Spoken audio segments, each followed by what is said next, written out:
नमस्कार, न्यूज 18 मध्य प्रदेश छत्तीसगढ़ देख रहे हैं आप और मैं हूं आपके साथ अवंतिका श्रीवास्तव। रुक करेंगे आज की सबसे बड़ी खबर का। सबसे पहले समलैंगिक विवाह को कानूनी मान्यता देने को लेकर दायर याचिका पर सुप्रीम कोर्ट की तरफ से आज फैसला सुनाया जाएगा। 5 जजेस की संविधान पीठ फैसला सुनाएगी। समलैंगिक विवाह को कानूनी मान्यता देनी चाहिए या नहीं, इस पर फोकस सुनवाई के दौरान रहा और आज निर्णय सुप्रीम कोर्ट की तरफ से सामने रखा जाएगा। संविधान पीठ ने 11 मई को सुनवाई पूरी की, फैसला सुरक्षित रखा था। सुप्रीम कोर्ट ये तय करेगा कि समलैंगिक विवाह को कानूनी मान्यता दी जा सकती है या फिर नहीं। एक आंदोलन के रूप में बीते दिनों भी समलैंगिक विवाह के इस मुद्दे को हमने देखा। अन्य ऐसे कई देश हैं जो कि इसे कानूनी मान्यता दे चुके हैं। अगर हाँ में जवाब हुआ सुप्रीम कोर्ट का, उन देशों की लिस्ट में भारत का नाम भी शामिल होगा जहां पर समलैंगिक विवाह को कानूनी तौर पर मान्यता दी जाती है। ये माना जा रहा है कि करीब 10:30 बजे सुप्रीम कोर्ट की तरफ से इस पर फैसला सुनाया जाएगा। 11 मई को सुनवाई हुई थी। याचिकाकर्ता की तरफ से तमाम दलीलें दी गई, क्यों इसे मान्यता दी जानी चाहिए, इस बात पर फोकस रहा।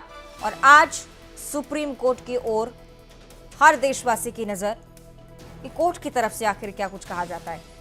सेम सेक्स मैरिज जिससे लेकर तमाम आंदोलन भी होते रहे देश में, न सिर्फ भारत बल्कि ग्लोबली एक बड़ा मुद्दा बनता हुआ नजर आया। 5 जजेस के संविधान पीठ फैसला सुनाएगी और ऐतिहासिक फैसला इसलिए भी होगा क्योंकि दुनिया की नजरें भी होती है कि भारत अपनी पॉलिसी में क्या कुछ शामिल करता है, क्या बदलाव करता है।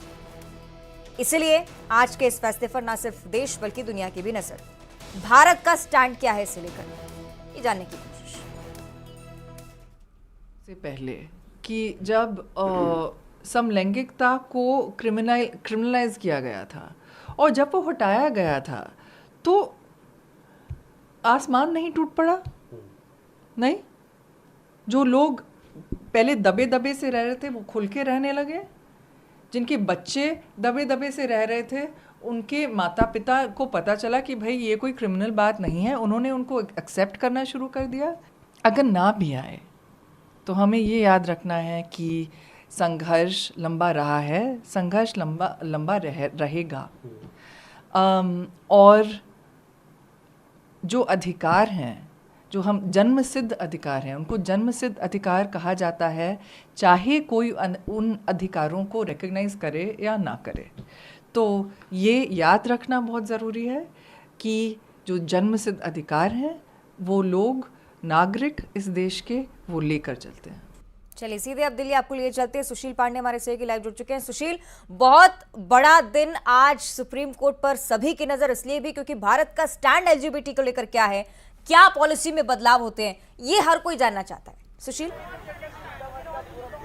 जी बिल्कुल, देखिए साफ तौर से बिल्कुल आप सही कह रही हैं कि पूरे इस फैसले पर देश भर की नजर है क्योंकि भारत न केवल भारत बल्कि इंटरनेशनल मीडिया भी सुप्रीम कोर्ट पहुंच चुकी है। मैं आपको अगर तस्वीरों में दिखाऊं तो देखिए किस तरह यहाँ पर तमाम जो सेटअप्स हैं वो लगाए गए हैं। तमाम जो एलजीबीटीक्यू कम्युनिटी के लोग हैं वो भी फिलहाल यहाँ पहुंच चुके हैं। बड़ा सवाल यही है कि इंतजार सबको 10:30 बजे जब 5 जजों की संविधान पीठ इस पूरे मामले में अपना फैसला सुनाएगी उसका है। लेकिन सबसे महत्वपूर्ण बात इस मामले में केंद्र सरकार समेत कई ऐसे राज्य हैं जो फिलहाल इन तमाम दलीलों का विरोध कर रहे हैं। उनकी तरफ से ये कहा गया है केंद्र सरकार की तरफ से ही कि शादी चूंकि एक बड़ी व्यवस्था है और ऐसे में समाज में अगर इस प्रकार के फैसले लिए जाते हैं तो उसका एक बड़ा असर पड़ सकता है और सरकार की ये जिम्मेदारी है कि समाज में जो फिलहाल एक भरोसा है, एक विश्वास है, वो बनाए रखें। लेकिन एक बड़ा सवाल फिलहाल सुप्रीम कोर्ट की तरफ से यह भी था कि आखिर जिस तरह ट्रांसजेंडर एक्ट बनाया गया है, क्या सरकार के पास इन तमाम लोगों के लिए भी कोई ऐसी व्यवस्था है जो इस तरह की जो मांग कर रहे हैं कि उनके स्पेशल मैरिज एक्ट में उनको शामिल किया जाए। इनकी तरफ से जो फिलहाल दलील है वो मुख्य दलील यही है कि जो स्पेशल मैरिज एक्ट क्लास 4 है उसमें परिवर्तन करने की आवश्यकता है और वो जेंडर न्यूट्रलाइज्ड नहीं है, इसीलिए वो गैर संवैधानिक है। हालांकि सुप्रीम कोर्ट में जो याचिकाकर्ता थे उनकी तरफ से ये कहा गया था कि कई ऐसे देश हैं, लगभग 24 ऐसे देश हैं जहां पर इस प्रकार की व्यवस्था दी गई है, तो भारत को भी उस श्रेणी में आना चाहिए क्योंकि सामाजिक परिदृश्य को बदलने की जरूरत है, सामाजिक जो सोच है उसको बदलने की जरूरत है और आज के समय में एक बड़ी व्यवस्था और एक बड़ा मैसेज कंट्री के आधार पर देने की जरूरत है, इसलिए ये व्यवस्था दी जाए। लेकिन केंद्र सरकार की दलील है कि अगर इस प्रकार की व्यवस्था बनाई जाती है तो सीआरपीसी और आईआरपीसी के लगभग 158 कानून में बदलाव करना पड़ेगा। मुस्लिम पर्सनल लॉ बोर्ड ने भी इन दलीलों का विरोध किया। उनकी तरफ से कहा गया कि जिस तरह की मांग समलैंगिक समुदाय के द्वारा किया जा रहा है, जिसमें सेक्स ओरिएंटेशन की बात कही जा रही है और एलजीबीटीक्यू कम्युनिटी की लगभग 40 ऐसे भाग हैं जो अपने अपने दिमाग से बदले हुए रूप को कंसीडर करते हैं। तो ऐसे में अगर सुप्रीम कोर्ट इस मामले में हो सकते हैं, हालांकि इसके बाद भी चर्चाएं जारी रहने वाली है कि सुप्रीम कोर्ट की तरफ से क्या कहा जाता है।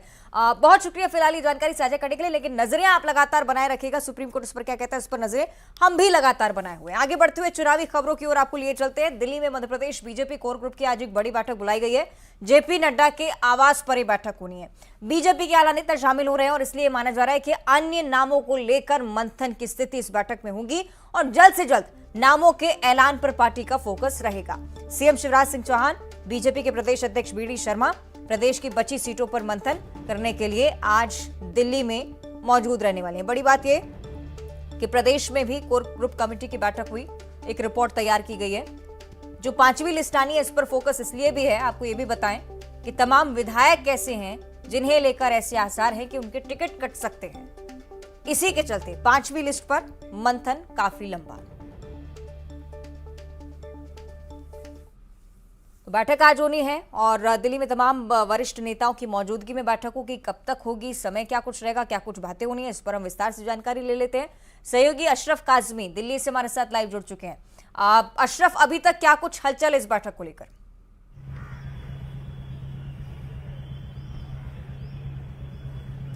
देखिए, अभी तो कुछ खास हलचल नहीं है। अभी तो सिर्फ यहाँ मुख्यमंत्री के आने का इंतजार है। मुख्यमंत्री करीब 3 बजे के आसपास दिल्ली लैंड करेंगे और उनके साथ ही प्रदेश अध्यक्ष भी आएंगे और चुनाव प्रभारी भूपेंद्र यादव, ये सब लोग यहाँ जब पहुंच जाएंगे उसके बाद करीब 5 बजे के आसपास राष्ट्रीय अध्यक्ष जेपी नड्डा के आवास पे बैठक शुरू होगी और इस बैठक में आगामी जो 5वीं सूची है और या ये कहा जाए जो बची हुई करीब 94 सीटें हैं उसको लेकर मंथन किया जाएगा, क्योंकि ये जो भाजपा के लिए सीटें हैं 94 सीटें, ये बहुत महत्वपूर्ण करती हैं, बहुत महत्वपूर्ण है, क्योंकि इसी पर निर्भर है कि चुनाव कैसा किया जाए। अगर इसमें प्रत्याशियों का चयन जरा सी चूक हो गई, उसमें जरा सी गलती हो गई तो भाजपा के लिए ये बहुत भारी पड़ सकती है।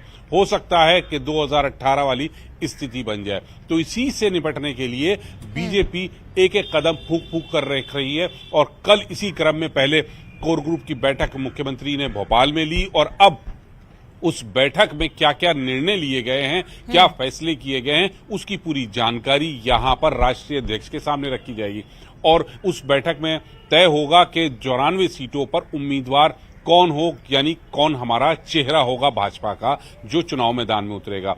एक एक सीट पर 3 से ज्यादा दावेदार हैं जो मजबूत हैं, उसमें से एक उम्मीदवार को चुनना भाजपा के लिए बहुत बड़ी चुनौती बनी हुई है। और सबसे महत्वपूर्ण ये है कि अभी तक की जो 4 सूची भाजपा ने जारी की हैं उसमें यह है कि जहां भाजपा या तो बहुत मजबूत स्थिति में है या भाजपा के पास खोने के लिए कुछ भी नहीं, यानी बहुत कमजोर स्थिति है, तो उम्मीदवार उन्होंने आसानी से घोषित कर दिए। अब जो बची हुई सीटें हैं 94, ये भाजपा के लिए बहुत अग्नि परीक्षा वाला काम है।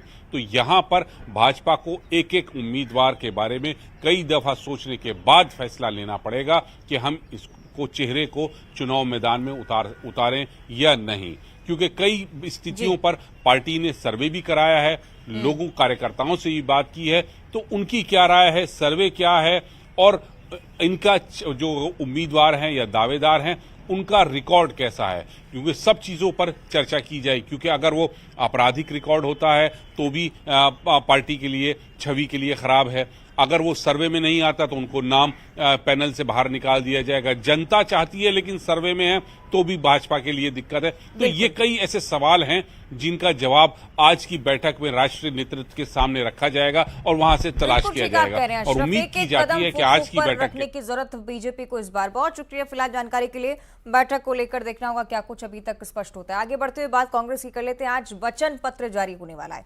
बहुत महत्वपूर्ण दिन, क्योंकि कांग्रेस पहले से 11 वचन कर चुकी है, लेकिन अब ऑफिशियली एक लेटर के जरिए वचन पत्रों को जनता के सामने रखने का दिन आज आ चुका है। मध्य प्रदेश चुनाव को लेकर वचन पत्र का विमोचन रविंद्र भवन में आज होगा। खास कार्यक्रम का आयोजन इस दौरान साथ ही साथ कमलनाथ और रणदीप सुरजेवाला की मौजूदगी होगी।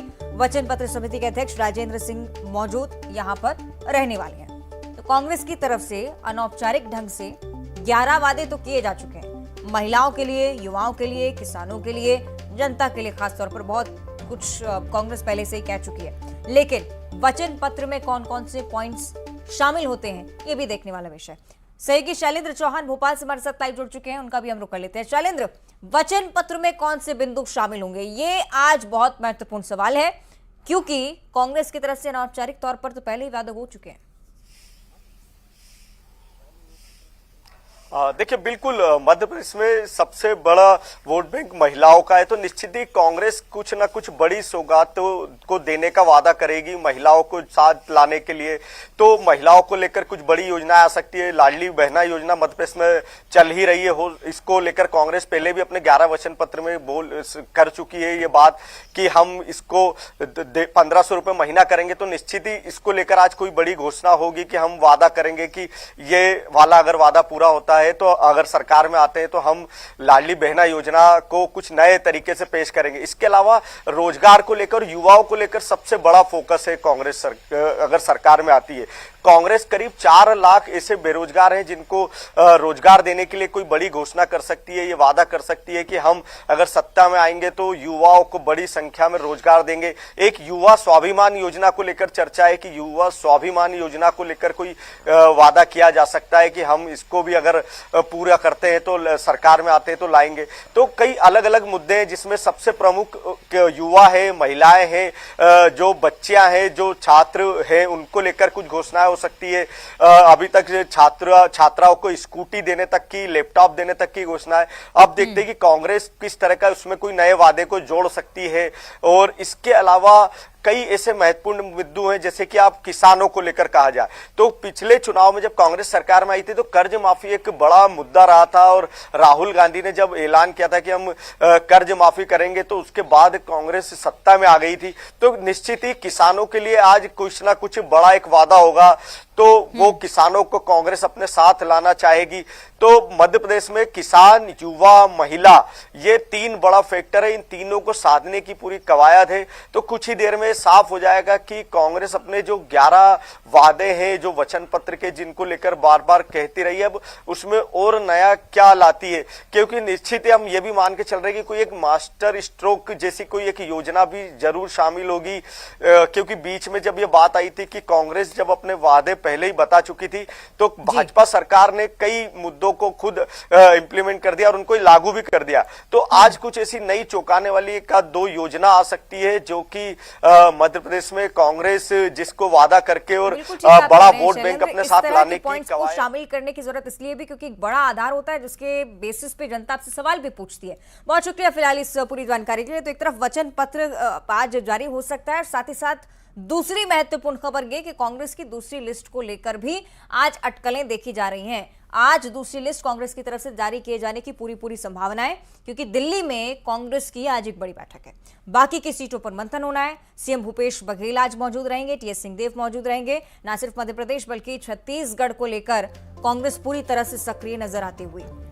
मध्य प्रदेश में वचन पत्र जारी होगा, जबकि छत्तीसगढ़ में कांग्रेस के भीतर एक बहुत बड़ी बैठक जिसमें दूसरी लिस्ट कुल मिलाकर कांग्रेस की तरफ से जारी किया जाना पूरी तरह से संभव नजर आता है। बैठक में CM Bhupesh Baghel, deputy CM TS Singhdeo मौजूद रहेंगे। आला कमान के साथ कुल मिलाकर नामों पर चर्चा होगी।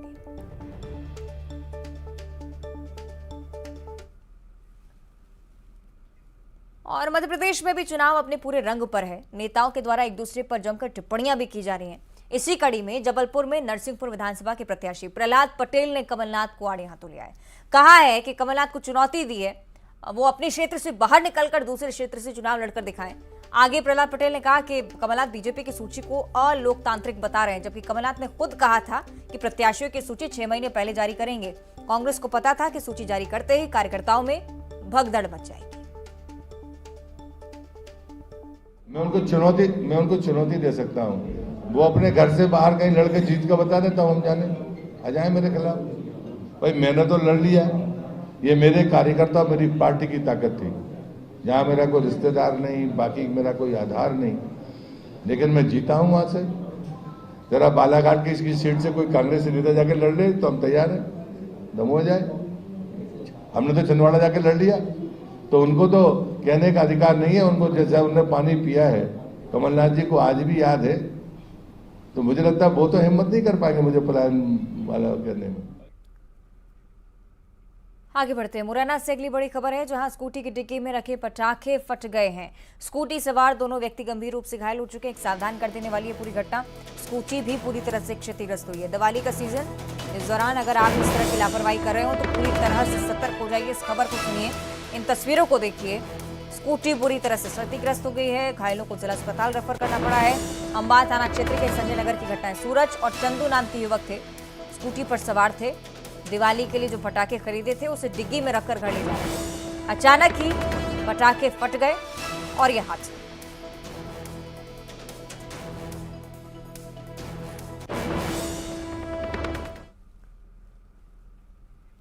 और खरगोन जिले के बड़वा में एक 20 वर्षीय युवती के साथ एक डॉक्टर ने छेड़खानी की है। युवती पेट दर्द से पीड़ित थी, इलाज के लिए डॉक्टर के पास पहुंची। युवती ने जो बताया उसके अनुसार ये कहा जा रहा है कि इलाज के दौरान डॉक्टर ने गलत हरकत की और उसी के चलते युवती डर गई। युवती के प्राइवेट पार्ट को छूने की कोशिश डॉक्टर करता रहा। जैसे तैसे दवाई लेकर वहां से भाग निकली युवती। बाद में युवती ने परिजनों के साथ मिलकर थाने में डॉक्टर के खिलाफ केस दर्ज करवाया है। पुलिस ने आरोपी डॉक्टर को राउंड अप किया है। आगे के तथ्यों को खंगालने की कोशिश की जा रही है।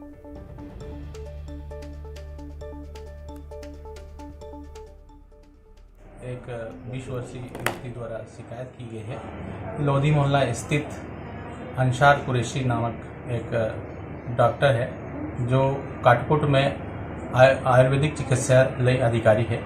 उनके द्वारा उपचार के दौरान उसके साथ गलत तरीके से छेड़छाड़ की गई है, जिसके संबंध में उनके द्वारा लिखित आवेदन देने पर उनके खिलाफ 354 का मुकदमा रजिस्टर्ड किया गया। सर डॉक्टर सबको गिरफ्तार कर लिया गया, क्या है इस मामला?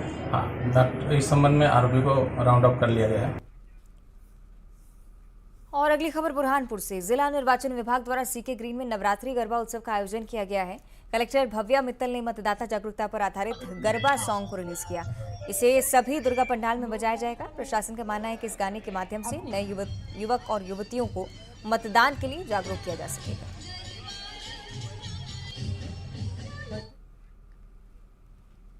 और इसी के साथ बुलेटिन में इतना ही। देखते रहिए न्यूज़ 18।